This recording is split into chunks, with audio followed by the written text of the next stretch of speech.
ഉബർസെൽ arrest കേസിൽ 4 മലയാളികൾ കോഴിക്കോട് പിടിയിൽ. കോഴിക്കോട് ജില്ലയിൽ രജിസ്റ്റർ ചെയ്ത കേസുകളിൽ ആദ്യത്തെ അറസ്റ്റാണിത്. ഡിജിറ്റൽ അറസ്റ്റ് വഴി 36 ലക്ഷം രൂപ തട്ടിയെടുത്ത കേസിലാണ് പ്രതികൾ സൈബർ പോലീസിന്റെ പിടിയിലായത്.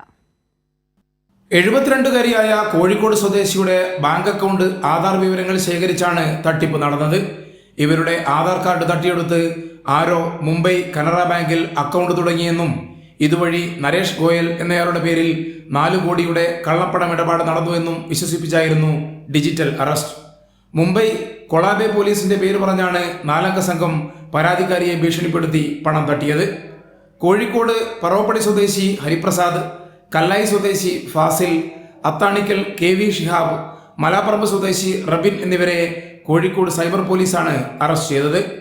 ഉത്തരേന്ത്യയിലോ വിദേശത്തോ ഉള്ള തട്ടിപ്പ് സംഘങ്ങൾക്ക് കേരളത്തിലെ ബാങ്ക് അക്കൗണ്ട് വിവരങ്ങൾ സംഘടിപ്പിച്ച് നൽകി കമ്മീഷൻ പറ്റുന്നവരാണ് പിടിയിലായവരെന്ന് cyber cell inspector KK Akesh പറഞ്ഞു.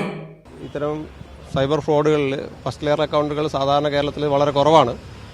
ഈ കേസിൽ ഇത് 2 അക്കൗണ്ട് കേരളത്തിലെ അക്കൗണ്ടിലേക്കാണ് വന്നിട്ടുള്ളതെന്നുള്ളതാണ്. ഒരു അക്കൗണ്ട് ഹോൾഡർ ഇന്നലെ അറസ്റ്റ് ചെയ്ത് ഞങ്ങൾ കോടതിയിൽ പ്രൊഡ്യൂസ് ചെയ്ത് അയാൾ റിമാൻഡിലാണ്. തുടർന്ന് ബാക്കിയുള്ള ഈ അക്കൗണ്ട് സംഘടിപ്പിച്ച് ഇത്തരത്തിലെ തട്ടിപ്പ് സംഘങ്ങൾക്ക് നൽകിയിട്ടുള്ള ആളുകളെയാണ് നമ്മൾ ഇന്നിപ്പോൾ ബാക്കി 3 പേരെ അറസ്റ്റ് ചെയ്തിട്ടുള്ളത്. ഇങ്ങനെ അക്കൗണ്ട് തട്ടിപ്പ് സംഘങ്ങൾക്ക് നൽകുന്നതിന് വേണ്ടിയിട്ട് ഇവർക്ക് കമ്മീഷൻ തുക കിട്ടുന്നുണ്ട്. തട്ടിപ്പിന് വിദേശ ബന്ധം ഉണ്ടെന്നാണ് സൈബർ പോലീസിന്റെ നിഗമനം. ബാങ്ക് അക്കൗണ്ടുകൾ സംഘടിപ്പിച്ച് ഓൺലൈൻ തട്ടിപ്പുകാർക്ക് നൽകുന്ന റാക്കറ്റ് ഇതിന് പിന്നിലുണ്ടോ എന്ന സംശയവും പോലീസിനുണ്ട്. ഇതിനാൽ വിശദമായ അന്വേഷണം നടത്താനാണ് സൈബർ പോലീസിന്റെ തീരുമാനം. കോഴിക്കോട് ജില്ലയിൽ രജിസ്റ്റർ ചെയ്ത നിരവധി വെർച്വൽ അറസ്റ്റ് കേസിൽ പ്രതികൾ പോലീസിന്റെ പിടിയിലാകുന്ന ആദ്യ കേസെന്ന പ്രത്യേകതയും ഇതിനുണ്ട്. കൈരളി ന്യൂസ്, കോഴിക്കോട്.